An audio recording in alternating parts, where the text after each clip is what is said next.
Hey guys, hopefully everybody's doing really well because I sure am. Today we're going to be going over my 5th load with this new company coming at a home time, and sadly, it wasn't such a good day. It was very stressful. I ended up breaking down. Never happened to me ever.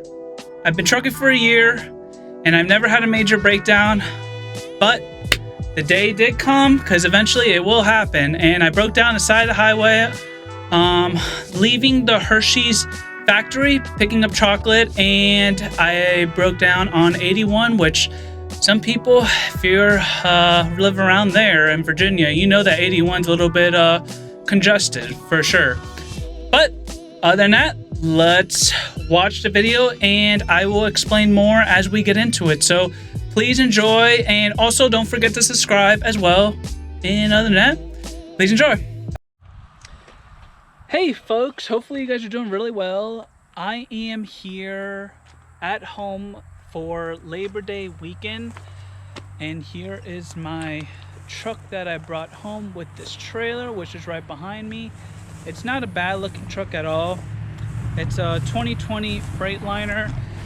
Has 380,000 miles on it, so definitely it's been used, but I have to say, companies definitely kept in good condition, and whoever the previous drivers are, they definitely did a good job on keeping up with it because it's really clean. No trash in there, no junk between like the cracks like Swift. You got pizza boxes I've seen in trucks, people's shoes, just things that just gross, like food that sit around for ages. But yeah, here it is right there. There's the beauty that's gonna keep me on the road, make me money, and I guess protect me in a way too. But yeah, so I am unloading right now. Well, I'm gonna get started on unloading myself out of this truck. I have a lot of stuff in there, as you can see. But yeah, and I have to put all of this stuff in my truck. So definitely gonna take a little bit. I gotta just organize everything, and it is clean in there already. But I did get a new air fryer. It is 700 watts. It works on the inverter in this truck because the stock inverter is not the best. Swift had a 1500 inverter and it ran my Ninja air fryer like barely, but it ran it.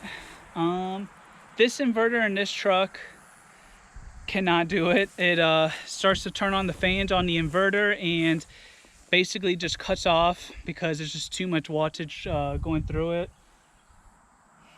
So I had to figure out an issue and went on Amazon. I found this air fryer, which I will show you guys. It's 700 watts, and then I also bought a stove oven, one piece, which I'll show you that too, and it runs too. The inverter runs that, so maybe I'll be doing a couple meals on a pan because I did go to Walmart and I bought a pan. But yeah, so the company so far hasn't been so bad. I did have one issue on my very first load, which, you know, I kind of not try to look at the negative. Maybe like I'll let things slide once in a while, but I sat at the shipper's location, or was it, no, the receiver's location for 14 hours. There was a issue between the logistic team of Schaefer, who I work for, which Creed is a partner, or I think they're the ownership of, and Myers, who was a receiver, and the whole issue was that they thought the trailer was a drop and hook, but Schaefer saying no, it was a live unload, which that's not the case.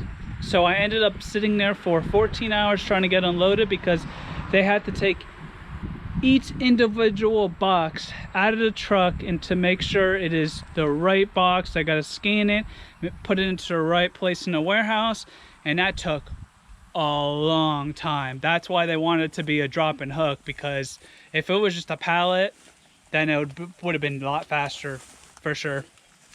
But yeah, so I'm gonna get started, get unloaded, and I do not leave until Tuesday in the morning. I did turn on the tablet to see it maybe they gave me a load yet, but they haven't. So I'm still trying to get used to everything, especially that tablet. It's a lot different from what we use, Zonar for Swift. They use Interact, totally different. But I think I'm starting to, I'm getting used to it though.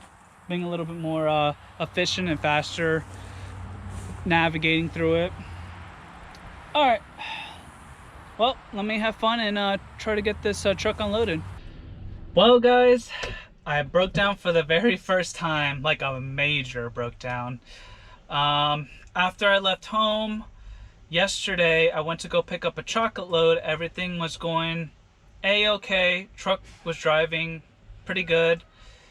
Picked up the load, went on to 81, about to jump onto 64, going through West Virginia, and was going up a little incline. Next to you know, I started smelling something odd, because I usually like to keep the windows down. And then this just happened within seconds. My light for the coolant was saying that was really low, and then next thing you know, it was saying it's really low, and then it started doing these trucks, what these Freightliners have, they have a shutdown, like a safety shutdown, so I won't blow the engine or won't overheat if there's no coolant, which all the coolant mostly fell out of that truck, or out of the engine, which, because the hose from the reservoir where you fill it up, the hose popped out. So when I stopped on the shoulder, I opened up the hood and there was coolant everywhere, just dripping. So I saw the hose disconnected. I got the little clamp, I had some pliers, I put it back on there, and then I salvaged every bit of water I had in this truck. It took a good amount of water. I had like big 3-liter waters, probably like 5 of them, and I did have a thing of 1 gallon of coolant, but I had to go buy some at the store when I rolled in. Thank God I called On-Road and they're helping me out. Now guys, I want to clarify that I am not a mechanic, so please take it easy on me on the comments. But I'm trying to give my best detail out there on the situation, on what happened. I'm going to explain it a little bit in more detail right now. So pretty much what happened is that my serpentine belt, which I'll show right here, did snap. And my prediction was, well, not my prediction, my water pump went out and ended up seizing, must have created enough pressure, and there's a hose, which I will show, underneath the reservoir, and it popped it out when it seized or the water pump went out, and the belt snapped at the same time. So that's pretty much why the coolant was all over the place, and God willing, it was a lot of coolant. I pretty much flushed that engine out. There was nothing left. Yeah, it wasn't good at the moment, but I didn't realize it was the belt. I just wanted to get it out there, as I will explain more into the video. I put, like I said, I salvaged all my water. I put it into the reservoir. I filled it up. It still wasn't, it was below the minimum line, but it's barely water in there, but at least there's water in there.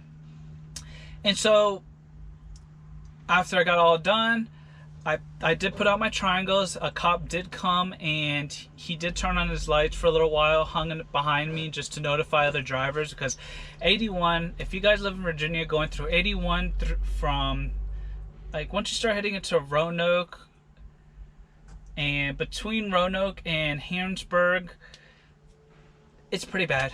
There's a lot of, they need to expand a highway or something, because there's a lot of trucks and a lot of cars, and usually there's just so many cars and trucks that they can't move over. So I'm sitting there, hopefully not gonna die hanging on the side of the engine, or get hit by a car hitting me, or something catastrophic like that. So once I filled it up, I was gonna try to turn the truck on, and the stupid shutdown thing popped up again, because, like I said, it was way below the minimum line for the coolant. So I called On-Road and they said, oh, just disconnect the sensor. So I disconnected the sensor, which that actually worked. And I I crawled to the exit, which I wasn't too far from the exit, which the exit did have a TA once you got off. So the reason why that I could keep moving the truck is because I learned that there are two belts. You also have a drive belt as well, and that was okay.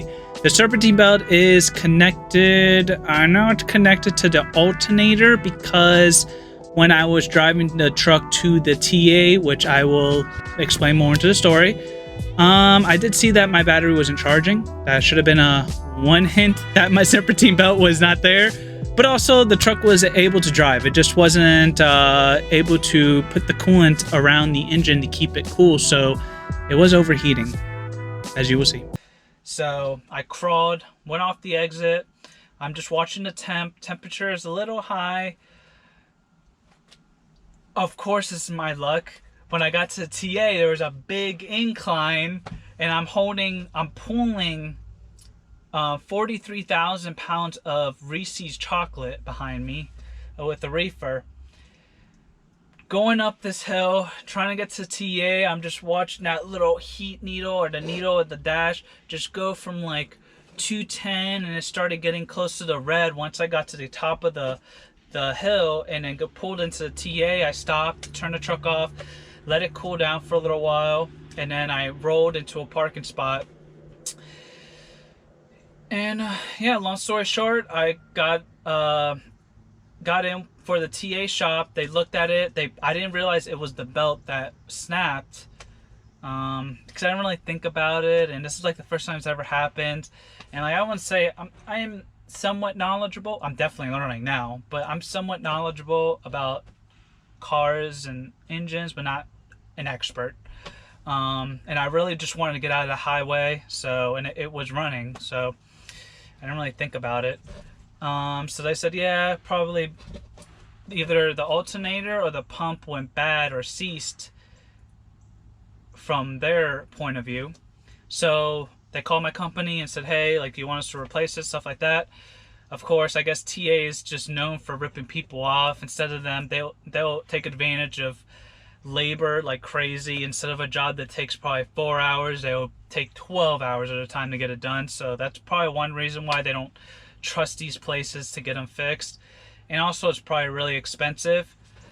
So I guess the warranty's still good on this powertrain for this truck. So they got a tow truck last night, and I jumped into the tow truck with the guy driving it, and we drove an hour, because I was in Lexington, Virginia, drove an hour to the Roanoke Freightliner here. So yeah, just now got in this morning. The gate was closed, so I was a little bit worried about pulling this heavy trailer in here to the lot, but I was able to do it. Just a little bit extra juice for the truck to turn over and turn on. I made sure it didn't turn off once I got it parked, and I got right here and parked it, and that's it. This truck's not going to turn on without it being jumped now.